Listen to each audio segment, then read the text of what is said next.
Eu não quero de forma nenhuma, porque em meio a uma palavra, muitas pessoas podem pegar para um lado, ou pegar para outro lado. Essa palavra eu quero que vocês entendam que é um alerta. Como todas as outras são alerta. Para quem já está aqui e esteve na terça-feira passada, nós vamos caminhar um pouquinho mais sobre aquela de criança, de imaturidade espiritual. Então, Filipenses, nesse versículo em específico que lemos, ele diz: irmãos, não penso que eu mesmo já tenha conquistado, mas tomo a seguinte atitude, esquecendo-me das coisas que para trás ficam e avançando para que estão adiante de mim. Paulo, ele entendia a sua perfeição em Cristo. Ele sabia a necessidade de ser perfeito em Cristo. E ele cresceu e nasceu através da obediência, da fé e obras em Deus. Foi assim que Paulo nasceu. Ele aprendeu através da obediência sobre fé e obras, sobre nascer de novo. Então, quando nós falamos sobre obediência, nós estamos falando sobre um ato de total rendição ao Senhor. Deuteronômio 5, capítulo 5, versículo 29, ele diz assim: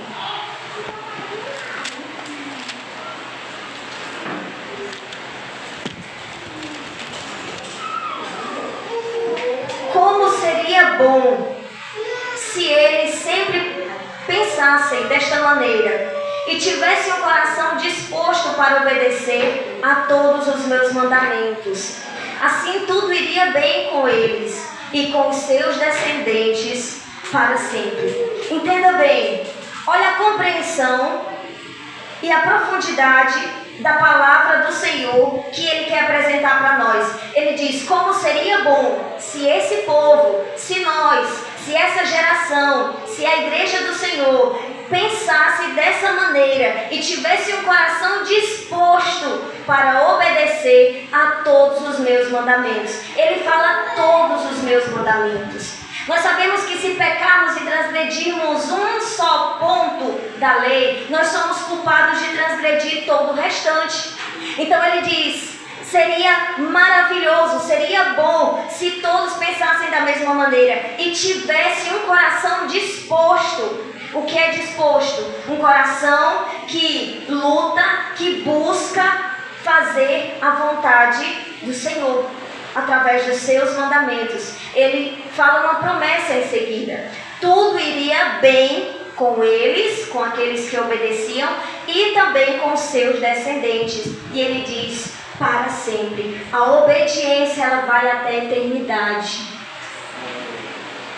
Então, quando nós tomamos uma posição de obediência, nós estamos obedecendo os mandamentos do Senhor, fazendo com que as nossas decisões, obras, a nossa forma de vida se torne boa. E essa questão, essa palavra aqui, assim tudo iria bem, esse bem é alegre, júbilo, satisfeito. Ele diz: tudo que vocês iriam viver era com alegria, com júbilo, com satisfação. Não só vocês, mas todos os seus descendentes. Que maravilha seria se a nossa vida ela fosse uma plena alegria, júbilo e satisfação. Melhor ainda seria ver os nossos filhos vivendo essa mesma ação maravilhosa de ter alegria, júbilo e satisfação em cumprir os mandamentos do Senhor em Cristo. Seria maravilhoso. Com obediência, tudo dá certo. Sem obediência aos mandamentos, à palavra do Senhor, ao contrário disso, tudo dá errado. Vamos abrir em Lucas, capítulo 2, versículo 5.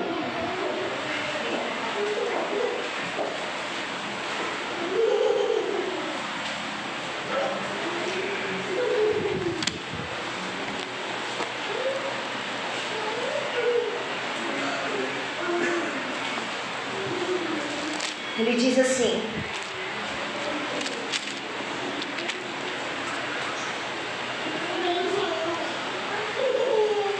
Lucas capítulo 12. Eu falei 2 ou 12? 2. Perdão, é 12. 12, 5.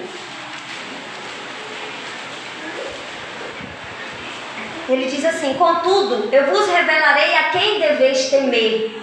Temei aquele que depois de matar o corpo, tem poder para lançar a alma no inferno. Sim, eu vos afirmo, a esse deveis temer. Por que eu falo de temor? Quando se há temor, há obediência. Quando se há tremor, há obediência. Se você não teme a Deus, você não obedece a Deus. Se você não treme diante das suas ordenanças, da sua presença, da sua palavra, você não obedece ao Senhor. Nós só tememos a Deus se nós obedecermos a Ele. É uma prova. Se eu obedeço, eu mostro que eu tenho temor. Mas se eu não obedeço, eu mostro que eu não tenho respeito, que eu não temo aquilo que é me apresentado através de Cristo. A palavra temer, ela significa honrar, respeitar.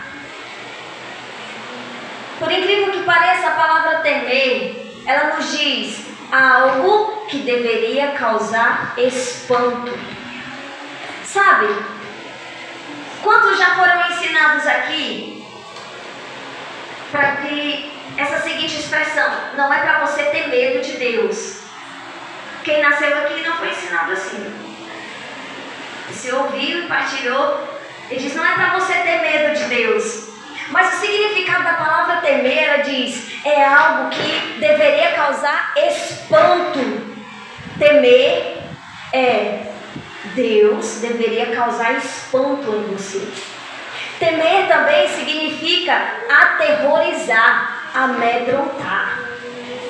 Aí a gente diz: não é para ter medo de Deus. Quando você conhece Deus, por que você treme? Porque você conhece. Por que você teme? Porque você conhece o poder desse Deus que está sendo apresentado para nós dia a dia. Parece mentira ou exagero, mas temer a Deus é você se aterrorizar, se amedrontar. Deus deve nos causar espanto. E eu vou dizer por quê daqui a pouco. Neemias, capítulo 1, versículo 5, diz assim: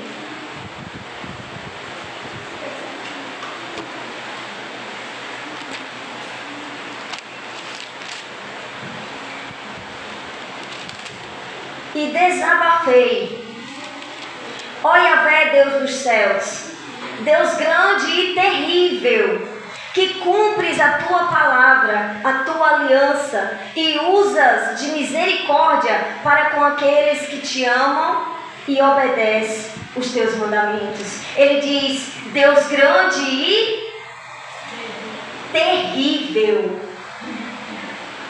Imagina só você olhar para o Apocalipse e ver que o Senhor, pelo seu poder, Ele ordenará o anjo, e o anjo, sob o poder e a autoridade de Deus, em obediência, destruir uma multidão de pessoas que dá na altura de freio de cavalos, e equivalente.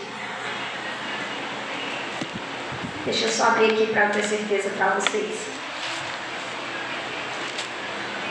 É o 14, Apocalipse 14, versículo 20. E todas elas foram pisadas no lagar, que fica fora da cidade, e o sangue que correu do lagar, chegou ao nível de freio de cavalos, cobrindo uma distância de cerca de 300 quilômetros.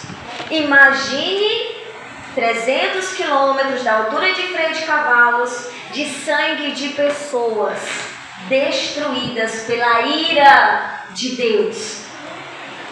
Será que esse Deus não é um Deus terrível?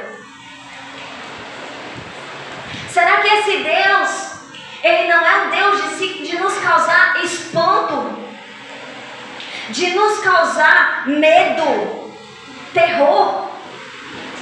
Um Deus que tem poder sobre a vida, de destruir, de pisar, de esmagar nações. Quem faz isso não é o inimigo, não. É o próprio Deus, é a ordem de Deus, porque até o diabo e seus demônios, ele tem que sujeitar-se às ordenanças do Senhor. Ele é governado em sua permissão pelo Senhor. Então, será que, olhando por cima, eu estou dizendo um texto, existem vários textos que comprovam que Deus é terrível, temível, que Deus é aterrorizante, é de se amedrontar. Destruiu Sodoma, Gomorra, destruiu nos tempos de Noé, não poupou nem animais. Quem foi que fez isso? É o Deus que te apresenta a salvação. É o Deus que te chama de filho, que insiste para mudar, que insiste para viver uma vida de santidade. É o mesmo Deus terrível que muitos olham para Ele e acham. Mas como diz esse versículo de Neemias, Ele é terrível, Ele é temível, Ele é amedrontador, aterrorizante. É aquele que causa espanto para aqueles que não andam em obediência. Porque para aqueles que andam em obediência, olha o que Ele diz. Ele faz o quê? Liberar o seu amor e a sua misericórdia. Hoje eu te digo que lado você quer estar. Com as tuas obras e com as tuas decisões, tu decide de que lado tu quer estar. A palavra de Deus, ela não é brincadeira. As obras de Deus, ela não é brincadeira. Se você quer seguir a Deus, você deve estar debaixo de obediência, temor e tremor. Você deve ter medo. Se você quer seguir a Deus, você deve ter medo desse Deus que você segue. E não é para dizer, não, eu sirvo a Deus, eu obedeço, eu não vou ter medo dele, não. Se você perder o medo, você peca. Se você perder o medo, você relaxa. Se você perder o medo, você se desvia. Enquanto você temer ao Senhor, você anda em obediência. É um impulso para que você consiga o medo. Temer. Isso é uma mentira que nós somos ensinados. Então, só um jeito do Senhor não destruir está aqui em Neemias, capítulo 1, versículo 5. E o segredo é obedecer. Quando fala de obedecer, se fala de um conjunto. Olha só, Salmos 89, versículo 7.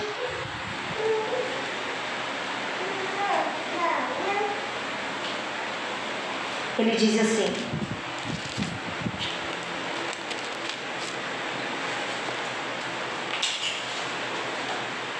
no conselho dos santos, Deus é grandemente temido e inspira mais temor do que todos os que o cercam. No conselho dos santos, Deus é grandemente temido. Ou seja, se eu verdadeiramente quero viver para o Senhor, a primeira coisa que tem que nascer em meu coração é a inclinação à obediência. Eu preciso ter medo do Senhor. Se eu não tiver medo, eu ando conforme minhas vontades. Se eu não tiver medo, eu ando conforme as minhas decisões, conforme a direção que eu achar coerente. Mas se eu tiver medo do Senhor, eu vou buscar em Sua palavra como eu devo andar para que Ele não venha com a ira dele contra mim. Está entendendo? Automaticamente, quando eu desobedeço, eu escolho a ira. Sim. Porque são dois caminhos diferentes, que não se batem, não se curvam. são totalmente opostos. Salmos ainda 66, versículo 3. Ele diz assim: declarai ao Eterno, quão assombrosas são tuas obras, pela grandeza do teu poder, teus inimigos a ti se rendem. Assombrosas são as obras do Senhor. Ele diz, olha só, até os inimigos se rendem. Existe um Deus que você possa me mostrar, um Deus que o nosso Deus poderoso, Yahvé, o nosso Deus, Jeová, que ele possa se curvar? Não há. Na verdade, toda a terra, os céus, embaixo da terra, se dobrará e se curvará diante desse Deus. Será que eles não entendem que esse Deus é temível? Eles se curvam porque eles têm medo. Satanás e seus demônios têm medo do poder, da autoridade que há em Deus. E você e eu, pobre mortal, não deveríamos temer, ser amedrontado, ser aterrorizado por esse Deus da mesma forma? Valorizando enquanto ele chama no amor, valorizando enquanto ele permite que haja arrependimento e mudança de vida. Porque se você não for pego debaixo do amor do Senhor, você vai estar pego debaixo da ira de Deus. Misericórdia. Do mesmo modo, Deuteronômio 10, versículo 17. Ele diz assim: pois Yahvé, o vosso Deus, é o Deus dos deuses e o soberano dos soberanos, o único e grandioso Deus, poderoso e temível, que não age com parcialidade, nem aceita presentes e ofertas para torcer a justiça. Senhor, eu vou aqui fazer uma obra de caridade, Senhor, para que eu possa cometer um pecadinho ali, tu faz vista grossa. Ninguém compra o Senhor. Ninguém pode barganhar com o Senhor. Ele não torce a sua palavra, a sua justiça. Para entrar no reino dos céus tem que se posicionar dentro da vontade dele. Se não for na vontade dele, não herdamos o reino do céu. E não adianta você dizer, eu não gosto de Deus, Deus não é bom para mim, ele é injusto, ele é isso, ele é só amor, ou ele é terrível. Não adianta você resmungar, murmurar, você querer falar mal de Deus, você querer estribuchar, se rebelar. Só entra no reino dos céus conforme o que ele nos ensina que é aceitável para ele. Simples. Não adianta choro, não adianta ceninha. Deus não se move por isso. A forma que ele se move é quando obedecemos e ele vem em nosso favor. Compreendemos? Continuando. Você veja que os textos que eu trouxe, todos eles falam de quanto Deus é temível. A gente tem a mania de olhar só para o amor. Mas ele é temível. Se ele quiser, ele nos consome aqui de um assopro. Ah, mas Senhor, estava em obediência à vontade dele. Ele é dono de tudo. Ah, mas ele é injusto. Ele faz o que ele quer. Não adianta reclamar com Deus. Não adianta. Não adianta dizer que ele é injusto, que ele é ruim, que ele é frio. Ele é dono de tudo. Tudo. É simples, mas isso é tão profundo e de causar tanto terror, que se a gente entendesse isso em profundidade, nós saberíamos que o nosso lugar é obedecer. Amém? Então, voltando para o texto de Deuteronômio de novo, vamos lá, Deuteronômio 5, 29, volte algumas páginas. Ele continua dizendo: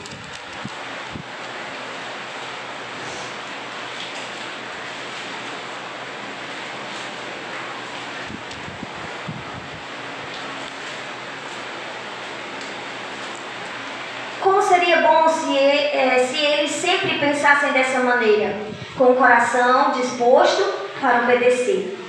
Em outras linguagens vai dizer, se eles guardassem os meus mandamentos.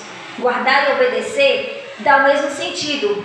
Porém, eu quero dar o significado dessa palavra, guardar e obedecer. Significa, guardar ou obedecer, significa vigiar. Vigiar. Quem aqui vigia para não pecar contra o Senhor? Levante a mão em nome de Jesus. Olha Deus trazendo outra pegadinha. Eu também dizia isso, viu? Eu levantei minha mão. O sentido aqui de guardar, obedecer, o significado é vigiar. Só que não é vigiar para não pecar, é vigiar em obedecer. Amém? Vigiar e obedecer. Dá no mesmo sentido de não pecar? Para não pecar? Não, quando eu vigio sobre a lei do Senhor, eu estou focado naquilo que é bom. Quando eu vigio para não pecar, eu me preocupo, traz ansiosidade e eu acabo, ao invés de muitas vezes praticando, o inimigo vindo e me oprimindo. A vigilância aqui, guardar, obedecer, é vigiar, prestar atenção em seguir o ensino, em manter a palavra de Deus viva. Lembre-se disso. Quando falar em vigiar, você vai dizer, eu vou vigiar para fazer a vontade do Senhor. Eu vou vigiar em amar, não é vigiar se eu não estou amando, é vigiar em amar.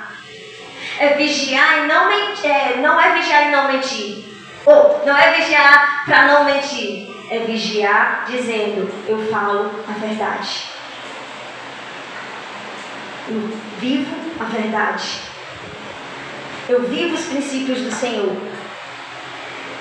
É prestar atenção em seguir o ensino. Olha só. O sentido de vigiar é como uma missão. Aí a gente lembra, para os jovens, como um jogo. No jogo você se empenha em o quê? Vencer. Não é assim? Você vê os obstáculos, mas você não se preocupa com os obstáculos. Você se preocupa em ultrapassar e vencer, para chegar lá e concluir a fase daquele jogo. Do mesmo modo, essa palavra obedecer, vigiar, que significa vigiar, ele está dizendo é como uma missão, preocupado, empenhado em vencer. Obediência é uma missão que nós temos que se empenhar em colocar em prática. Amém? É ter incumbência. Vigiar é ter incumbência, que é como uma missão. Então, vigiar, que é o mesmo que obedecer, é algo que nós precisamos ter 100% em uma missão para realizar. Amém? Esse microfone está brincando comigo. Provérbios, capítulo 1, versículo 7.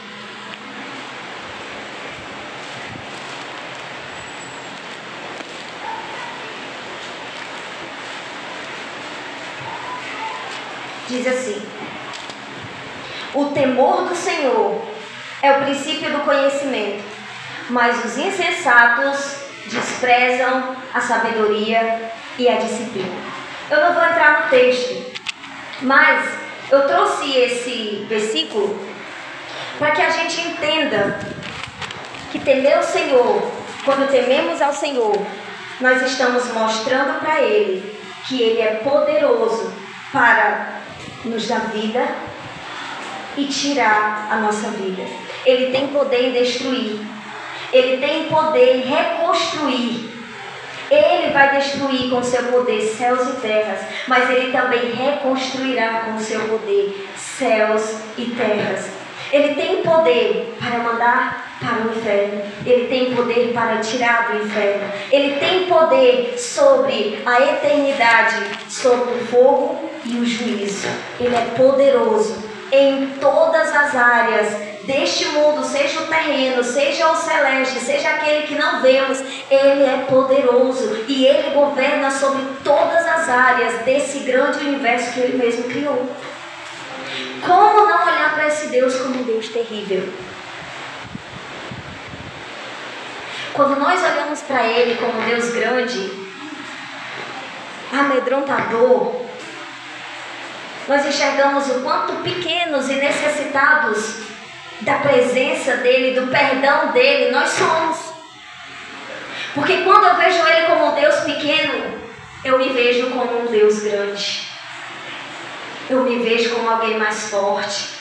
Eu me vejo como alguém que sei decidir, que sei como deve ser a minha vida.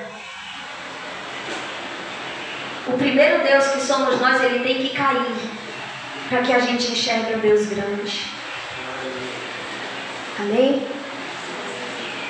Ele fala que haverá um juízo. Haverá um juízo sobre a terra. E esse juízo não é um juízo que você sofre aqui, que é passageiro aqui, como uma tribulação, uma enfermidade. Não, esse juízo é eterno. Esse juízo é uma punição por pecados, mas é eterno, é dentro do fogo, é dentro de angústia, é dentro de choro. Como diz a palavra de Deus, é um lugar onde o verme não morre. Ele faz uma comparação de como nós podemos imaginar o inferno. É algo de tormento. Mas é esse Deus que muitos de nós não reconhecemos como um Deus que tem que haver temor. Muitas vezes nós olhamos esse Deus como um Deus pequeno, porque nós queremos ainda viver como um Deus grande. Colocar as nossas atitudes acima das atitudes do Senhor. E esse mesmo Deus que muitos cristãos não têm medo, não têm pavor ou não tremem, é aquele que destruirá toda a humanidade, todos aqueles que pecaram, todos aqueles que não sujeitaram às suas ordenanças, todos sem exceção. Ele não vai poupar animal porque é bonitinho, é branquinho, porque é irracional, porque não tem pecado. Ele não vai poupar as crianças porque é inocente. Ele não vai poupar as mães ou os pais, os avós, os velhinhos, não. Todos quanto pecaram contra o Senhor, transgredindo a sua lei, serão destruídos de igual modo. Não dá medo servir esse Deus? Não dá? É para nós tremermos. É para nós tremermos. Salmo 56, versículo 3.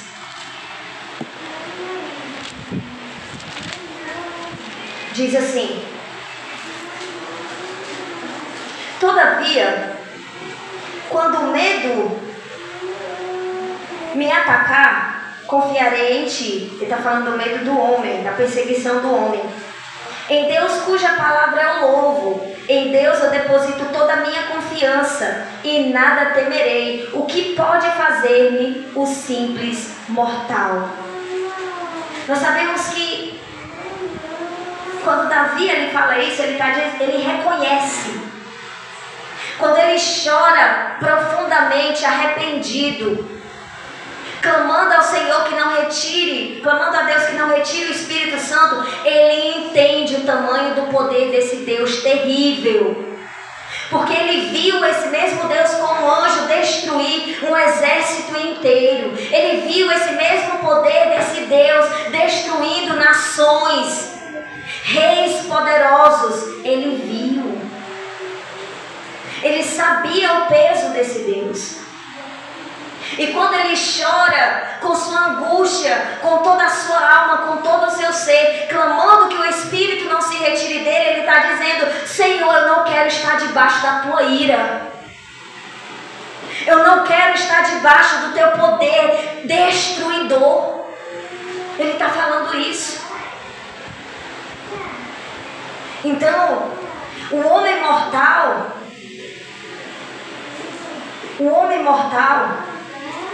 o único que ele deve temer é esse Deus poderoso.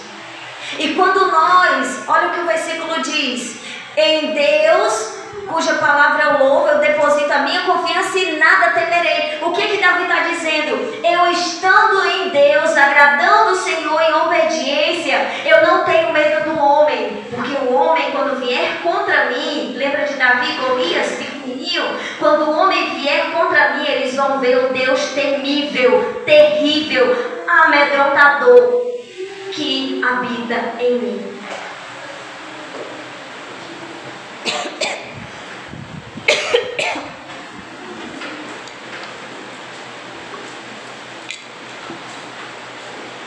Então, o mundo ao nosso redor, ele tem medo desse Deus terrível que habita em nós. Ele não tem medo de nós. Por que os homens se matam? Se tivesse medo de nós, ninguém nos mataria. Mas me diz, se um homem cheio do poder de Deus tem um endemoniado e tem um homem cheio do poder de Deus, me diz se ele é ousado em importunar aquele homem cheio do poder de Deus. Ele não é. Por quê? Porque ele vê o Deus terrível, temível, amedrontador que está naquela vida. Quando Jesus vem chegando e aquele endemoniado, aquele homem de Gadara, ele responde, não por sua voz, mas ele estava ali sob domínio do inimigo. Ele diz: que tenho eu contra ti, já vem nos exterminar antes do tempo. Eles têm medo, a distância. Em Cristo nós somos poderosos. Mas para que haja esse poder do inimigo tremer, estremecer diante da nossa presença em Cristo, em Deus, pela obediência, é necessário que você sujeite-se a sua vida no Senhor. Porque muitos foram tentar copiar. Eu vou expulsar demônio aqui também. O que o demônio fez? Mandou sola nos homens. Os povos saíram nu e arrebentado. Prova de que eles não temem homem.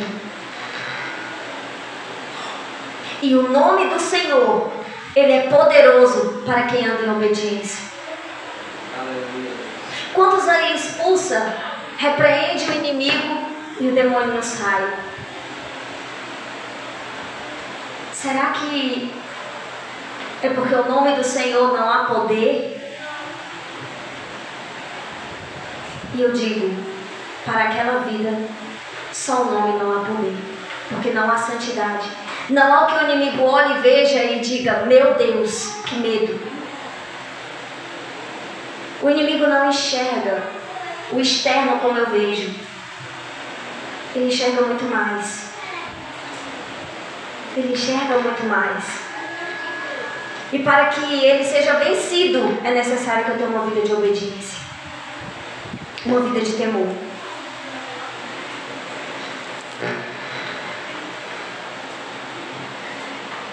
É diante de uma vida de temor que quando o homem de Deus ele aparece, os satanistas não conseguem permanecer.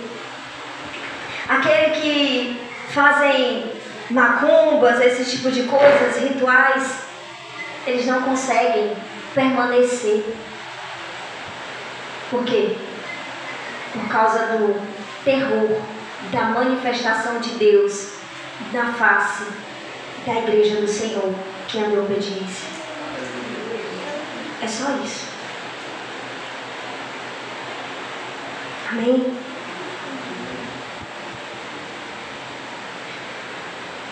Vamos voltar para Filipenses novamente, o texto que iniciamos. Filipenses, capítulo 3, versículo 13.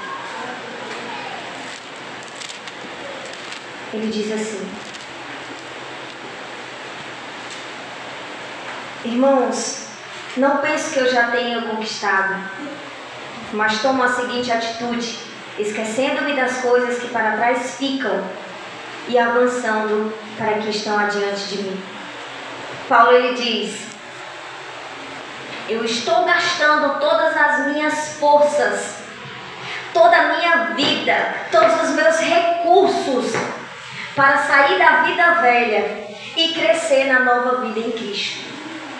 Quando ele diz assim, olha, eu estou esquecendo-me das coisas que para trás ficam e avançando para que estão adiante de mim, ele está dizendo, eu estou usando todos os recursos que eu posso para apagar, destruir, mortificar, sair daquela vida velha e começar a crescer e permanecer em crescimento nessa nova vida em Cristo Jesus. Mas ele diz, eu estou me empenhando.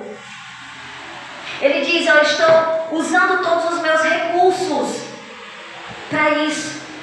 Mas muitos cristãos não usam nenhum só recurso para buscar a obediência do Senhor. Não sacrificam o mínimo para sair da velha vida e continuar crescendo na vida nova em Cristo Jesus. Muitos não querem negar-se a si mesmos, suas vontades, seus desejos, e querem continuar na prática do velho homem. Enquanto Paulo gasta tudo que ele tem, o que ele não tem, todos os recursos, tudo que ele pode imaginar, inteligência, sabedoria, aquilo que ele aprendeu, ele gasta tudo para conquistar no reino dos céus uma vida transformada pelo Espírito Santo. Existem muitos que não movem uma palha para receber a sua própria salvação. Salvação é algo que é de interesse pessoal. Mas tem muitos que não se interessam pela sua própria vida, em se manter vivo, em se manter alinhado com o Senhor. Então, que possamos pensar no principal, que é vigiar, em obedecer a palavra do Senhor. Lucas, capítulo 9, versículo 62.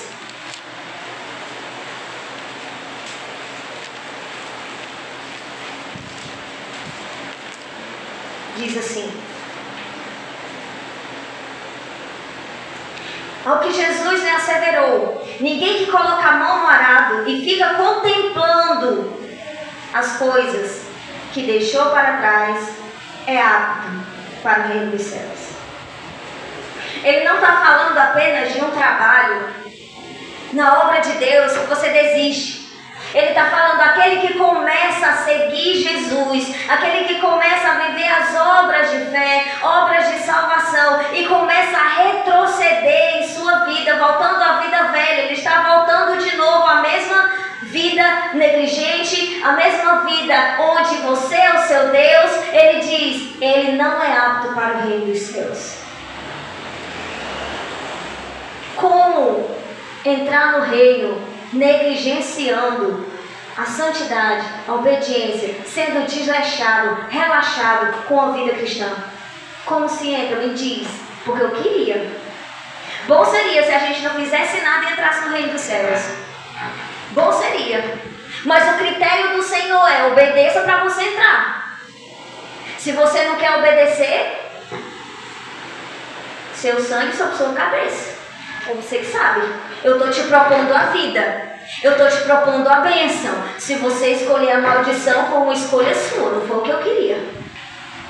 É você que sabe. Misericórdia.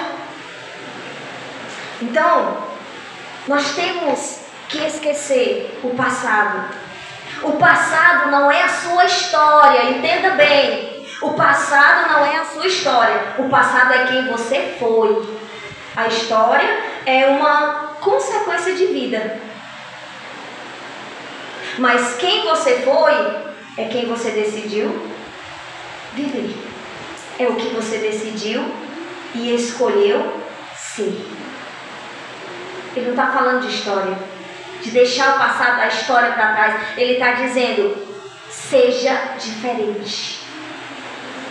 Esquecer o seu passado é esquecer quem você é. Como Paulo diz, eu tenho uma nova identidade em Cristo. Eu me esqueço de quem eu fui. Eu quero apagar quem eu fui para que eu possa viver quem o Senhor quer que eu seja. Aleluia. Então entenda, a história não é o seu passado. A história é a consequência da sua vida. A sua história é quem você é. Salmos 96. Nós estamos muito em Salmos. Versículo 4. Ele diz assim: pois o Senhor é magnífico, digno de todo louvor. Ele inspira mais temor que todos os deuses juntos. Aleluia!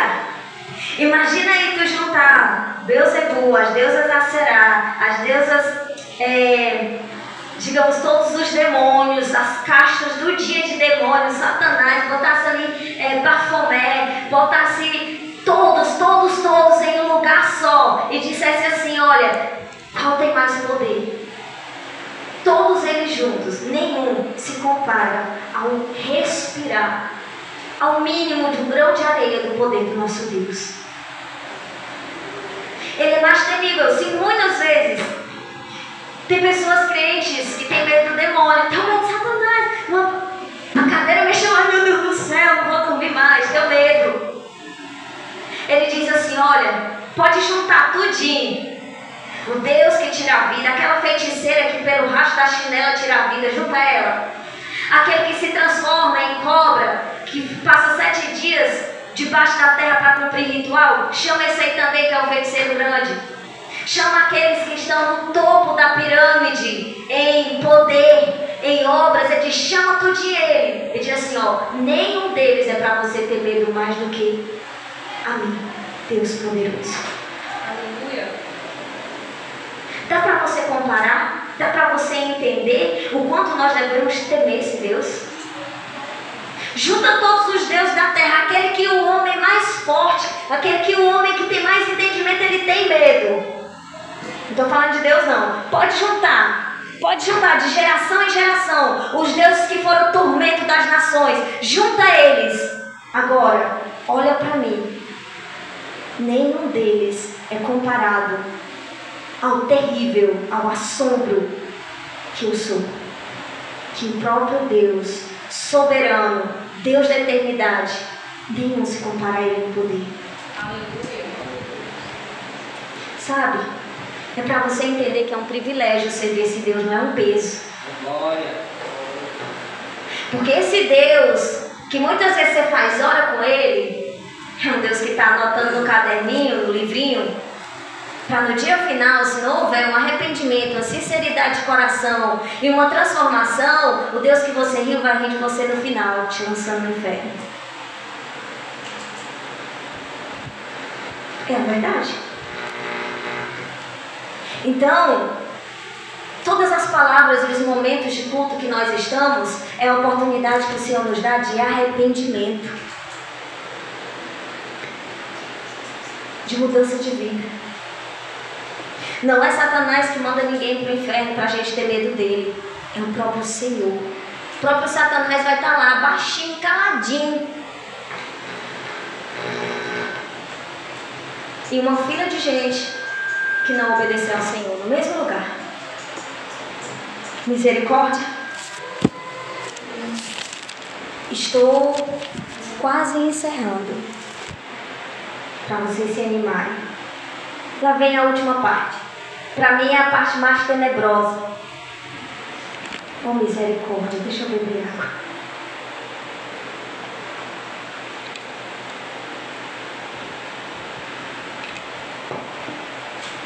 Perguntei para o Senhor qual palavra Ele gostaria que eu trouxesse. E Ele citou o mesmo texto da semana passada. E eu entendi que era a continuação. E Ele fez confirmada a palavra. Essa parte que eu entendo, para mim, ser a mais temível. Eu volto ao início da palavra que eu iniciei falando com vocês sobre pegue sempre o lado bom da palavra. Não pegue o lado ruim. Vigie no que é bom. Não pode vigiar no que é ruim. Vigie no que é bom. Então, pegue a palavra em um bom sentido. Qual foi o sentido que eu disse? Alerta alerta para que haja mudança. Vamos abrir em Hebreus 6, capítulo 6, versículo 1. É a continuidade da outra palavra, porque semana passada a gente viu Hebreus 5, do 11 até o 14, então é a continuação. E eu gostaria de ler essa continuação para que você se centralizasse no texto, porque é a continuação do capítulo 5. Não é parte, ele não está falando de outra coisa aleatória, ele está falando do mesmo contexto. Então, vamos abrir em Hebreus 5, a partir do 11, mas o texto que a gente vai ver é a partir do capítulo 6. Vamos lá. Hebreus 5, versículo 11. Quanto a isso, temos muito que ensinar. Assunto difícil de explicar, especialmente porque vos tornastes indolentes ou negligentes para aprender. Apesar de que a essa altura já devesseis ser mestres, ainda estáis precisando de que alguém vos instrua mais uma vez aos princípios elementares da palavra de Deus. Voltastes a necessitar de leite, quando já devieis estar recebendo alimento sólido. Ora, quem precisa alimentar-se de leite ainda é criança e não tem experiência no ensino da justiça. No entanto, o alimento sólido é para os adultos, os quais, pelo exercício constante da fé, prática e obras praticadas e por meio da fé, tornam-se capazes de discernir tanto o bem quanto o mal. Agora o capítulo 6, como é a continuação, nós lemos assim: Sendo assim o que? Tudo isso que nós lemos, de alimentar-se de leite, ainda ser criança, considerando conhecidos ensinos básicos, que é aqueles princípios elementares que foi citado, prossigamos rumo à maturidade, sem lançar novamente o fundamento do arrependimento de atitudes inúteis e que conduzem à morte da fé em Deus, da instrução acerca do batismo, da imposição de mãos, da ressurreição dos mortos e do juízo eterno. Sigamos, pois, avante, e se Deus o permitir, faremos isso. O que se Deus permitir nós faremos? Iremos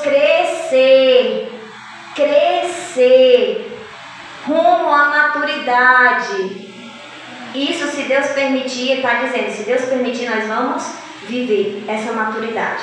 Estou explicando aqui o texto. Então veja que o finalzinho do 5 e o início do 6 é o mesmo contexto. Ele está se referindo às coisas que ele falou, nos versos anteriores. Então, quando nós olhamos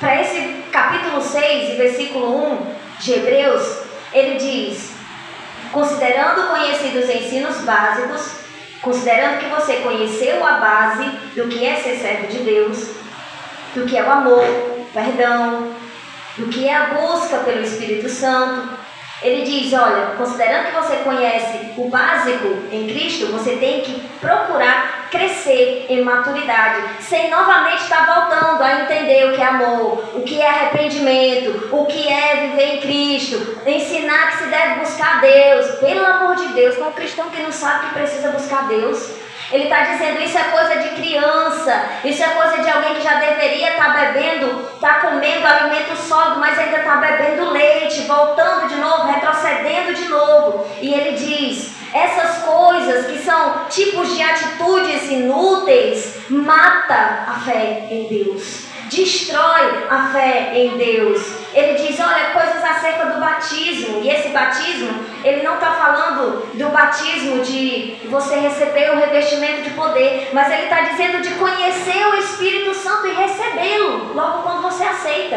É isso aqui. Ele está dizendo, não é preciso falar mais sobre isso, não é preciso falar sobre imposição de mãos, ressurreição dos mortos, saber que Jesus ressuscitou e nós também ressuscitaremos, saber que Jesus virá, que é o juízo eterno. Ele diz, não, essas coisas não é para vocês mais viver isso, voltar sempre ao mesmo ponto, mas é para você crescer numa maturidade, comendo alimento sólido, entendendo a verdade bíblica e praticando obras maiores. E aí vem o versículo versículo 4 ainda de Hebreus 6, ele diz: ora, é impossível para aqueles que uma vez foram iluminados. É o mesmo contexto, final do 5, o versículo 6, do capítulo 6, é o mesmo contexto. Ora, é impossível que aqueles que uma vez foram iluminados. Por que iluminados? Receberam o Espírito Santo, conheceram sobre o que é amor, o que é perdão, o que é batismo, imposição de mão, ressurreição, juízo. É impossível que uma vez que foram iluminados, experimentaram o dom celestial, tornaram-se participantes do Espírito Santo, em receber o Espírito Santo, provaram do benefício da palavra de Deus, ouviram as pregações e os poderes da era que há de vir, que é, por exemplo, algum batismo, milagres, porque tudo isso são poderes dos céus sobre nós, mas apostataram da fé. Sim, é impossível que tais pessoas sejam reconduzidas ao arrependimento, tendo em vista que contra si mesma estão crucificando outra vez o Filho de Deus e zombando publicamente dele, porquanto a terra que absorve a chuva que cai de tempo em tempo e dá a colheita proveitosa àqueles que a cultivam, recebe a bênção de Deus. Todavia, a terra que produz espinhos e ervas daninhas é inútil e logo será amaldiçoada. Seu fim é ser lançada ao fogo. Entenda bem. Eu quero que você preste atenção. A palavra impossível é impossível que aqueles que foram iluminados. Essa palavra impossível é adunatos. No grego é adunatos, que é muito difícil, sem força, sem poder, fraco e incapaz. Alguém assim, é alguém sem força, sem poder, fraco e incapaz. Em seu segundo adjetivo, ele significa algo que é incapaz de ser feito. O segundo adjetivo ele é bem mais forte. O primeiro adjetivo é sem força, sem poder, fraco, incapaz. O segundo adjetivo significa incapaz de ser feito, incapaz de ser realizado. Ou seja, ele diz que é impossível essas pessoas que são fracas, que estão sem forças de viver pelo Espírito Santo, essas pessoas são incapazes de novamente serem conduzidas ao arrependimento. E por quê? Por quê? A fraqueza, ela não é uma condição. A fraqueza é uma escolha. É uma escolha. Porque se eu ando em santidade e obediência ao Senhor, eu vou ser fraca? Me diz. Eu vou ser fraca? Não. Jamais. Eu posso até ter momentos de tristezas, angústias profundas ou tribulações, mas quem está no Senhor, quem conhece o Senhor, conhece e anda em obediência, ele é inabalável. Ele é como os montes de Sião, que não se abalam. Então, entendendo isso, uma pessoa fraca é aquela que não anda em obediência. Vanessa, tu fala demais em obediência. Se entenda com Deus. Eu tenho medo e eu tenho que falar. Amém? Então, ele diz, fraco o suficiente para viver pelo Espírito. Agora, olha aqui o texto de Hebreus, capítulo 6, versículo 6. Entendendo que... eu repeti. Entendendo que fraqueza não é uma condição, é uma decisão. Eu decido ser fraco. Se eu paro de obedecer, eu estou dizendo, eu quero ser fraco.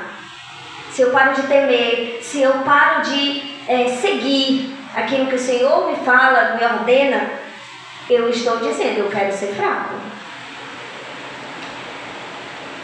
Esse texto de Hebreus, quando a gente olha aqui no 6,6, ele diz assim, tendo em vista que contra si mesmo estão crucificando outra vez o Filho de Deus. Ou seja, essas pessoas conhecem, experimentam, recebem do Espírito Santo, mas decidem estar contra si mesmo. Por quê? Porque não obedecem. Sabe o que a palavra diz que tem que ser feito? Recebeu do Espírito Santo, experimentou da grandeza celestial, mas estão contra si próprio, dizendo: não vou sujeitar a minha vida ao que eu conheço, eu vou viver do jeito que eu gosto de viver. Aí por que ele diz assim? Que estão outra vez crucificando o Filho de Deus. Já eu cito isso. O que acontece? Quando para de obedecer, começa a fracassar na fé. E aí, vamos lá para Hebreus ainda 5, versículo 11, que ele diz assim, ó: é muito difícil ensinar, explicar, porque se tornastes negligentes para aprender. O que é se tornar negligente? É eu conhecer o que devo fazer e negligenciar aquilo que eu preciso viver. E ele trata como pessoas que são como crianças que estão a um fio de perder a sua salvação. Porque se continuar assim, acontece o capítulo 6. Vai ser impossível renovar essa pessoa. Vai ser impossível trazer essa pessoa para o arrependimento. Se continuar negligenciando, aprender, viver as obras de Deus. Então, nós sabendo que esse Deus é vingador, que esse Deus é justo, que esse Deus é temível, nós na condição de seres humanos, meros mortais, nós devemos entender, sair daqui entendendo que a maior vantagem para mim é obedecer a Deus em tudo que Ele quiser. A minha vida está nas mãos dEle. Então eu tenho que obedecer em tudo que Ele quiser, se eu quiser viver uma eternidade junto da presença dEle. Hebreus capítulo 3, versículo 2 diz assim: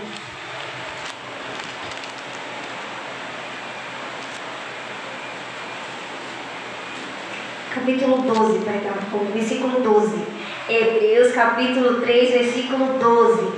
Ele diz assim: irmãos, tende muito cuidado para que nenhum de vós mantenha um coração perverso e incrédulo, que se afaste, ó a palavra-chave, que se afaste do Deus vivo.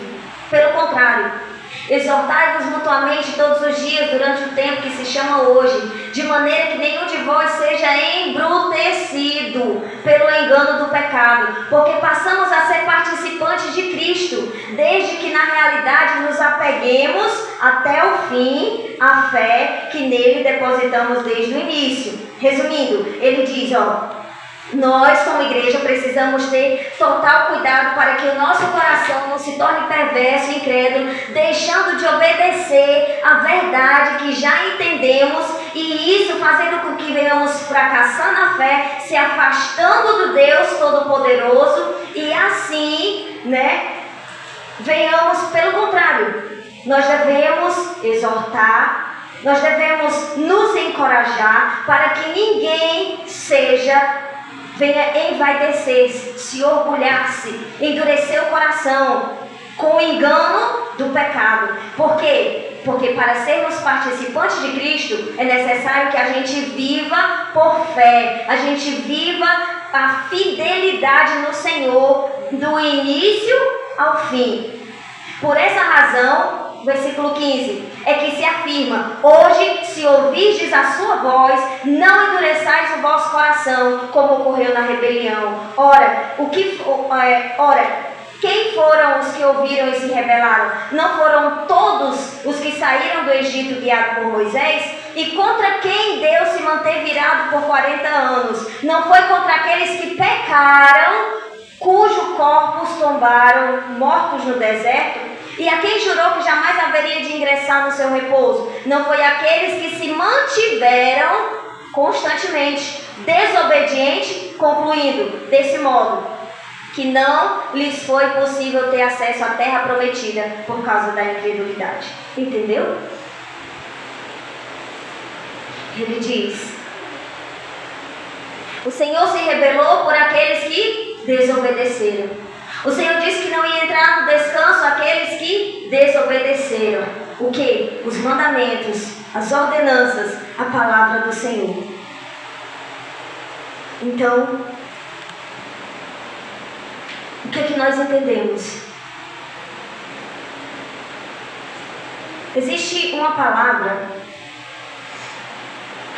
no 3:12, que é se afastar. Hebreus 3:12. Sabe o que é se afastar ou se apartar? No grego significa ter uma recaída. Você está caminhando com Cristo e você tem uma recaída para a velha vida. Ou seja, viver por si, né? Porque ter uma recaída é viver por si, no seu primeiro Deus.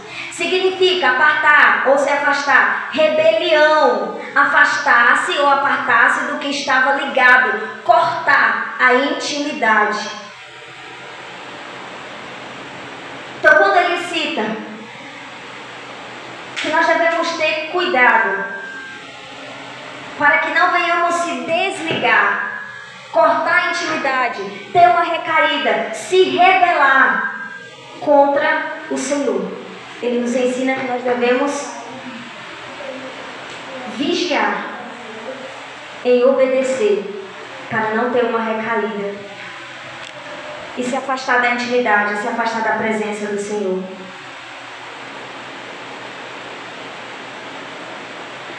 Agora, voltando para Hebreus, ele diz: crucificaram outra vez o Filho de Deus. Eu quero fazer uma pergunta muito importante. Que pregação pode convencer uma pessoa a mudar o caminho se ela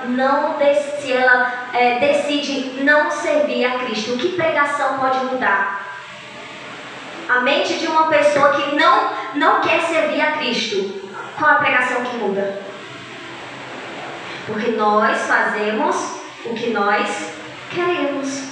Esse é o livre-arbítrio. Mas qual pregação?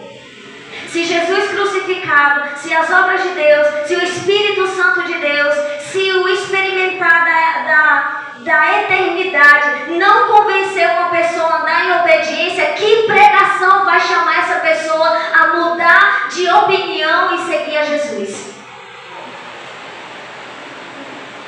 Me diga. É isso que ele está dizendo. Crucificaram novamente o Senhor porque não há pregação que converta alguém que não quer nada com Cristo. E os que querem algo com Cristo, eles obedecem. Eles se esforçam, eles lutam. Um cai aqui, levanta ali, mas eles estão pelejando porque eles querem algo com Deus. Mas me diz que pregação converte um coração que já sabe o caminho, mas decide não obedecer. Não existe pregação para isso. Vai falar sobre Cristo ressuscitado? Já conhece. Vai falar sobre andar em santidade? Já conhece. Vai falar sobre pecado, juízo? Já conhece. E o que é que falta? Decisão.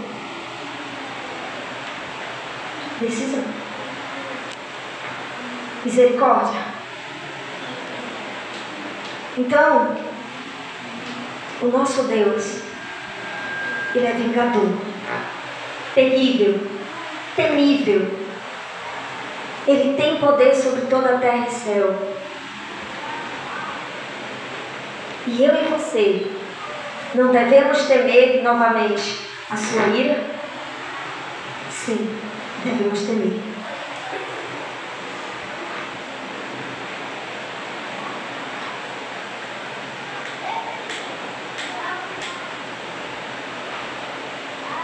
Salmos 76, versículo 7. Agora eu estou encerrando, de verdade. Rolando 1001 texto aqui, mas eu estou encerrando. 76, versículo 7.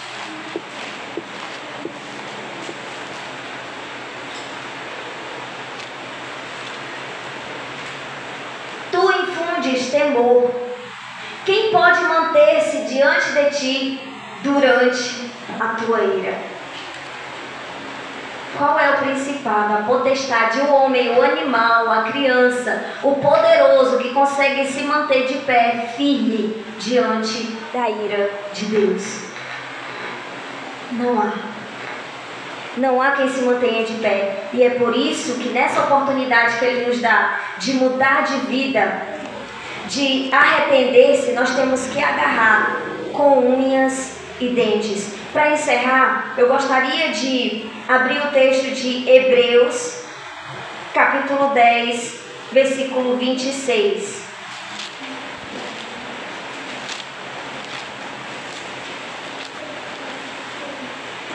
Ele diz assim. Primeiro eu vou começar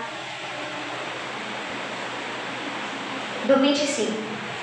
Não abandonemos a tradição de nos reunirmos como igreja. Quem não se reúne já está desobedecendo, segundo o procedimento de alguns. Mas pelo contrário, motivemos-nos uns aos outros, tanto mais quando vedes que o dia está se aproximando.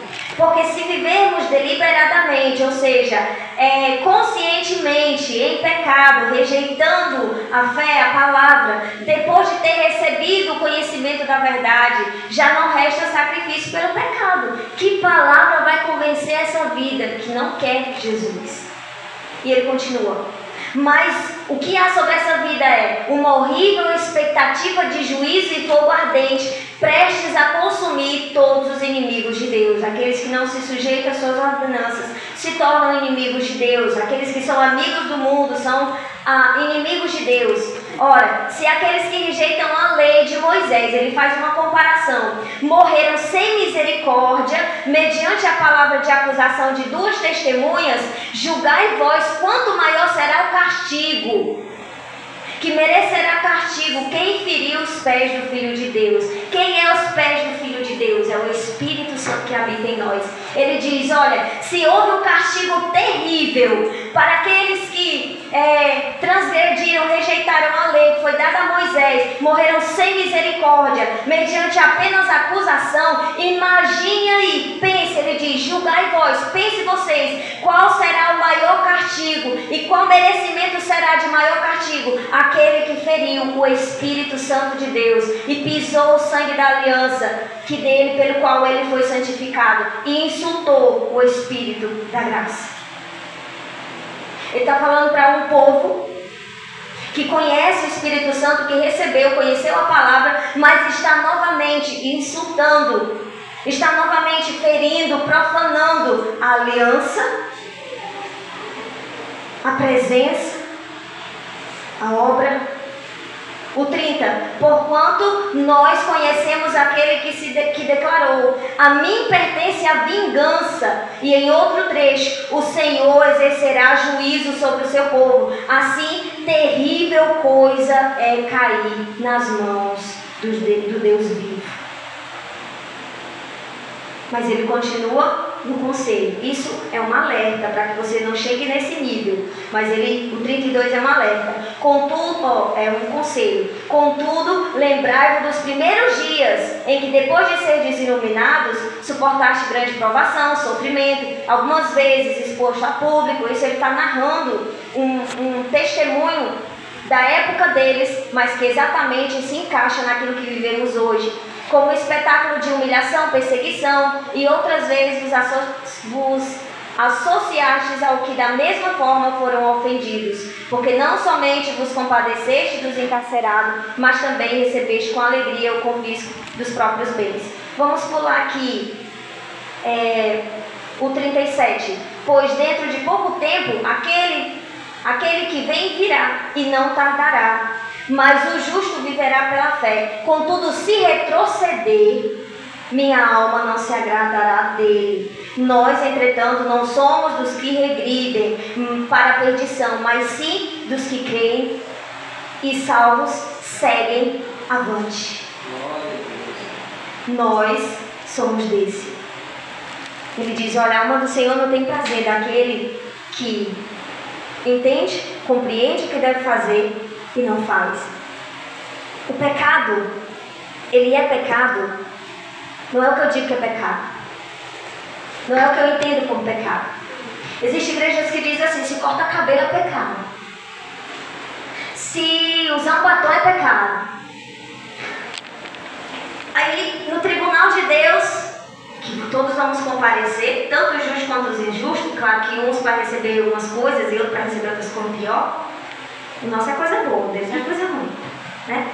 Vamos entender, vamos se assustar, que Ele é terrível, mas também Ele é bom para os que amam Ele, né? Que nós amamos. Então, diante desse tribunal, imagina aí, ele dizer, eu vou destruir essa vida aqui porque não cortou o cabelo. Porque cortou, é verdade, obrigada. Porque cortou o cabelo. O pecado não é o que eu digo que é, o pecado é o que o Senhor diz em sua palavra que é. Se é pecado eu desobedecer o que Ele diz, isso é pecado. E o pecado, ele é pecado desde a queda do homem lá em Gênesis até o juízo final, vai ser o mesmo pecado. Qual? A transgressão da palavra de Deus. Não é o que eu digo ser. Porque o pecado para Deus é o que Ele considera pecado, não é o que eu considero pecado. Ele vai julgar segundo a medida do que Ele considera, não é a medida do que eu entendo, do que eu quero, do que eu digo que é. Então o pecado que Ele diz é, quer conhecer? Por isso que nós temos que meditar na palavra, para a gente conhecer o que é pecado, que Ele considera pecado e não praticar. Não é o que nós queremos, não é o que nós achamos. Sabe, a gente já foi levado pelo Espírito, não, pelo anjo do Senhor lá no inferno, não sei o que. Ele disse que era pecado usar batom, roupa colorida, que era pecado, não sei o que, eu ia usar calça. Aí eu lembro de Paulo. Se aparecer um anjo iluminado, glorioso, aquelas asas brilhantes, bonitas, trazendo um evangelho que não é esse que a palavra ensina, é amaldiçoado. Vai ter muita gente caindo porque não tem conhecimento. Porque não é pecado para Deus isso. O pecado que Ele diz é tu não amar teu irmão, é tu não obedecer a palavra, é tu ser acusador, é tu apostatar da fé, é tu andar em desunião, não ter mansidão, não viver pelo Espírito. Isso é pecado para Ele. Mas não que o anjo foi lá no inferno, foi lá no céu, trouxe uma doutrina nova, uma palavra nova. É o quê? Está na Bíblia? Tá? Não, pois é a maldição. Isso é maldição sobre a nossa vida. Não existe não. O pecado é o que Deus considera. Pode ser o mais espiritual. Ele trouxe uma doutrina que é duvidosa. Não aceite não. E o que Paulo mais ensina é sobre isso. A gente que teve revelação, foi no céu, foi no inferno, foi não sei aonde, e não sei o que, e nada disso é verdade.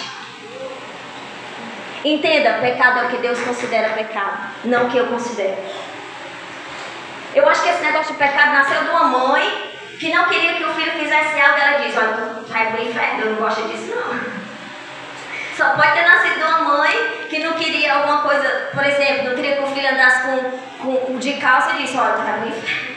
Só pode ter sido assim. Porque é a mãe que tem mania de amedrontar os filhos dizendo as coisas, né? Ó, menino, se tu não fizer isso, ó. Olha, ó, Deus, ó. Bota... Gente, eu brincando, tá bom? Mas é isso. Para encerrar, tem vários textos aqui. Mas para encerrar, vamos abrir Salmos 34. Versículo 9.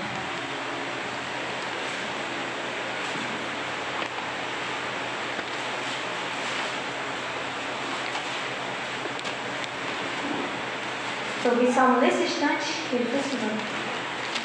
34, versículo 9. Temei ao Senhor, vós os seus santos, pois nada falta aos que o temem. Pera, eu falei de novo. Depois dessa tensão que as minhas pernas, eu nem percebi que eu estava com as pernas durinhas assim. Eu estava. Agora eu relaxei. Temei ao Senhor, vós, os seus santos. Quem são os santos? Amém. Oh, meu Deus. Temei ao Senhor, vós, os seus santos. Amém. Pois nada falta aos que o temem. Não falta bênção, não falta alegria, júbilo. Lembra lá da palavra? Não vai faltar felicidade, prosperidade. Não vai faltar vida eterna. Não vai faltar o crescimento, fluir, as obras de Deus. Não vai faltar o amor do Pai. Não vai faltar. Por quê? Porque tem medo de Deus. Temer é mostrar respeito. Tem criança que só respeita o pai por medo. Assim como tem crente que só respeita a Deus por medo. Se eu não fizer isso, vem a doença. Se eu não fizer isso, vem a tribulação. Mas é uma forma, ainda em sua misericórdia do Senhor, ainda salvar muitos. Amém? Então essa é a palavra de hoje. Gostaria que vocês ficassem de pé em nome de Jesus.